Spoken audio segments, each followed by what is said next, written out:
আপনি চলচ্চিত্রে এসেছেন ৯০-এর দশকের মাঝামাঝি সময়ে। শ্বেত পাথরের থালা আপনার প্রথম অভিনীত ছবি, যে ছবিটি জাতীয় পুরস্কার পায় শ্রেষ্ঠ বাংলা ছবি হিসেবে। আহ, কিভাবে অভিনয় আসা? Interesting question. কিভাবে অভিনয় আসা? কারণ অভিনয় করার খুব একটা আগ্রহ বা ইচ্ছা কোনোদিনই ছিল না। বলতে গেলে অভিনয়টা যে কি সেটা খুব একটা ছোটবেলা থেকে গুরুত্ব দেওয়ার মতো কেউও ছিল না, কারণ আমাদের ফ্যামিলি খুব কনজারভেটিভ ছিল। কারণ আমরা একটা অন্য অ্যাটমসফিয়ারে বড় হয়েছি। আমার বাবা চেয়েছিলেন যে আমি আইএএস আইপিএস অফিসার হই। তো ফলে ছোটবেলা থেকে নাচের একটা প্রবণতা ছিল আমার মধ্যে। আমি মণিপুরি শিখেছিলাম, তারপর একটু বড় হওয়ার পর ওড়িশি শিখেছিলাম। এবং স্কুলে আমি সমস্ত পার্টিসিপেট করতাম আর কি, লিটারি আরে, মানে স্কুলের সব নাচের ফাংশনে। কিন্তু অভিনয় করার কথা কখনোই ভাবিনি। একটা স্কুলের ফাংশনে আমাকে একজন স্পট করেন এবং বলেন যে একটা এরকম ফেয়ারি টেলের সিরিয়াল হচ্ছিল তখন, এবং আমার বন্ধুর দাদাই ছিল তার মধ্যে। তো ফেয়ারি টেল যেরকম হয় না, সিন্ডারেলা, হোয়াইট ডভ, ওরকম একটা। তো আমি জাস্ট মজা করে একটা করেছিলাম। তো ওটা দেখে পরিচালক প্রভাত রায় আমাকে ডেকে পাঠান শ্বেতপাথরের থালা ছবির জন্য।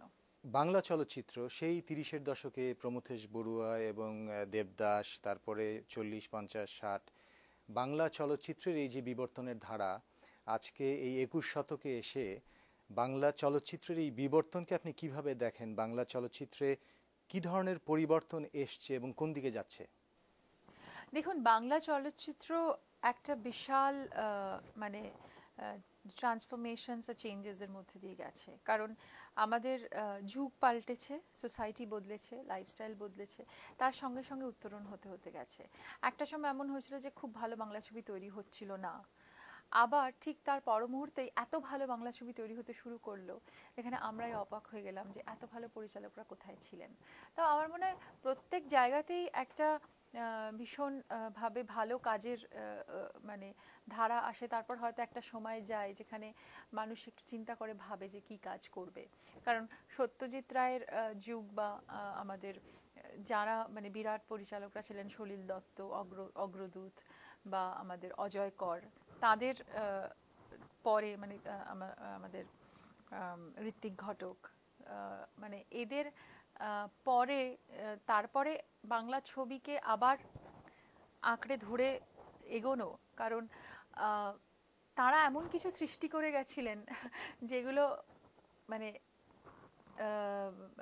যেগুলো রেপ্লিকেট করা সম্ভব নয়।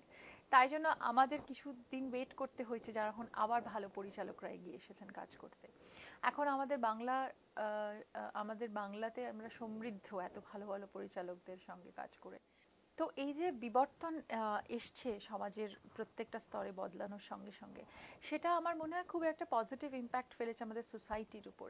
আজকে যেরকম মাল্টিপ্লেক্সেস হয়েছে ছবি, মানে আজকে শুধুমাত্র থিয়েটারে, মানে থিয়েট্রিক্যাল রিলিজ শুধুমাত্র ইন্ডিভিজুয়াল হলে হয় না, আজকাল মাল্টিপ্লেক্স হয়ে গেছে, ডিভিডি এসে গেছে, নানা রকম কিছু চেঞ্জ হয়েছে মানুষের জীবনে।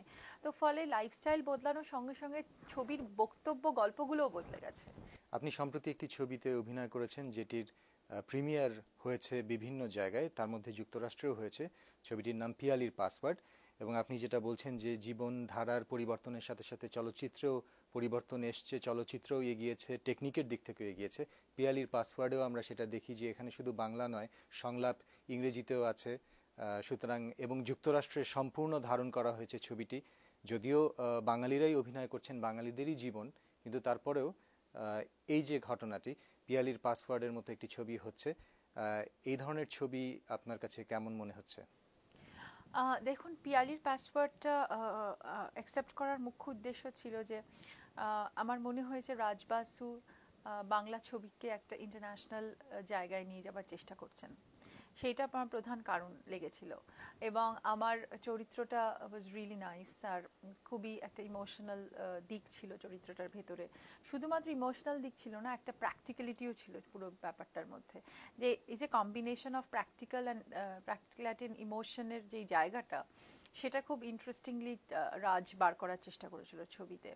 বহু ইন্টারন্যাশনাল অ্যাক্টার্সরা এই ছবিতে অভিনয় করেছে। যেটা আপনি বললেন যে বাংলা ছবিকেই হাইলাইট করার জন্য, কিন্তু বাংলা ছবি কিন্তু বাঙালিরা কিন্তু আজকে বহু জায়গায় ছড়িয়ে গেছে। বাংলা ভাষাটাই কিন্তু শুধুমাত্র আজকে বাঙালিদের উপজীব্য নয়।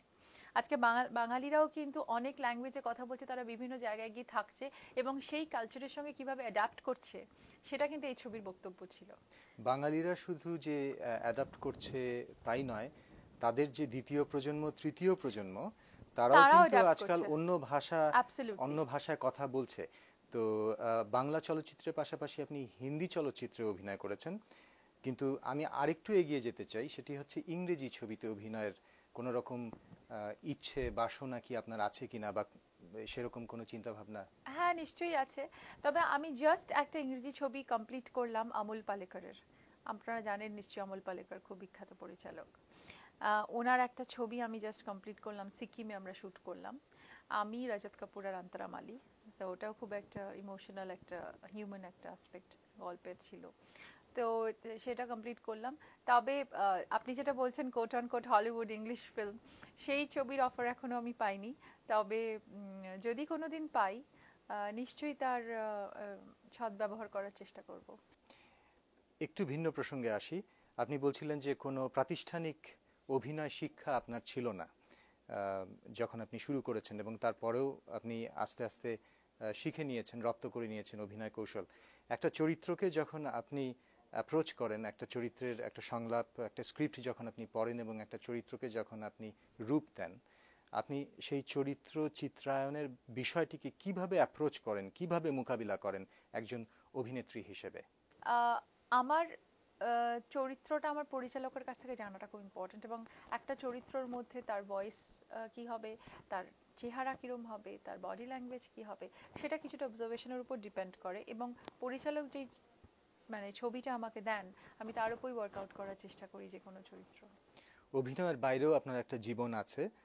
আপনি অভিনয়ের বাইরে চ্যারিটির কাজের সাথে যুক্ত আছেন, আপনি থ্যালাসেমিয়া আক্রান্ত শিশুদের জন্য কাজ করছেন, এবং আপনার নাচের দল আছে। অভিনয়ের বাইরের জীবন সম্পর্কে আমাদের যদি কিছু বলেন। অভিনয়ের বাইরের জীবনে আমি খুবই অ্যাক্টিভ। আমি মনে করি যে আমি যেহেতু একজন রেসপন্সিবল সিটিজেন, এবং আমি মনে করি যে আমার যেই পজিশনিংটা আছে সেটা দ্বারা যদি আমি কিছু ভালো কাজ করতে পারি, যদি আমি কিছু এক্সাম্পল সেট করতে পারি, কারণ আমাদের দিকে মানুষ তাকিয়ে থাকে, আমাদের কথা মানুষ শুনতে চায়, আমাদের আমাদের সম্বন্ধে মানুষ জানতে চায়।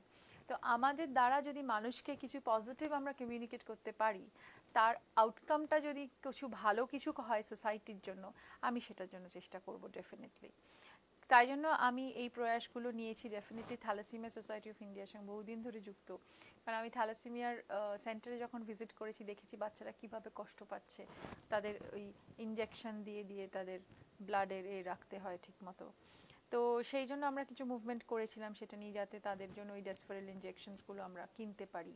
আর ডেফ অ্যান্ড ডাম সোসাইটি আছে, স্ট্রিট চিলড্রেনদের আছে, যেখানে আপনাদের রেড লাইট এরিয়ার বাচ্চাদের জন্য কিছু রিহ্যাবিলিটেশন সেন্টার করা হচ্ছে, যেখানে ওরা থাকতে পারে। মানে তো আমি অনেকগুলো কাজের সঙ্গে নিজেকে যুক্ত রাখি, এবং নাচ আমার একটা প্যাশন, এবং নাচের আমার নিজের প্রোডাকশন হাউস আছে, এবং সেখান থেকে আমি প্রত্যেক বছর একটা করে ট্যাগরের ডান্স ড্রামা, রবীন্দ্রনাথ ঠাকুরের ডান্স ড্রামা করি, এবং সেটা আমার নিজের একটা স্যাটিসফ্যাকশন বলতে পারেন, যে কারণ আমি নাচ খুব ভালোবাসি। ঋতুপর্ণা সেনগুপ্তা, আপনি আমাদের সময় দিয়েছেন, ওয়াশিংটনে আমাদের স্টুডিওতে এসেছেন, আপনাকে অসংখ্য ধন্যবাদ। নমস্কার।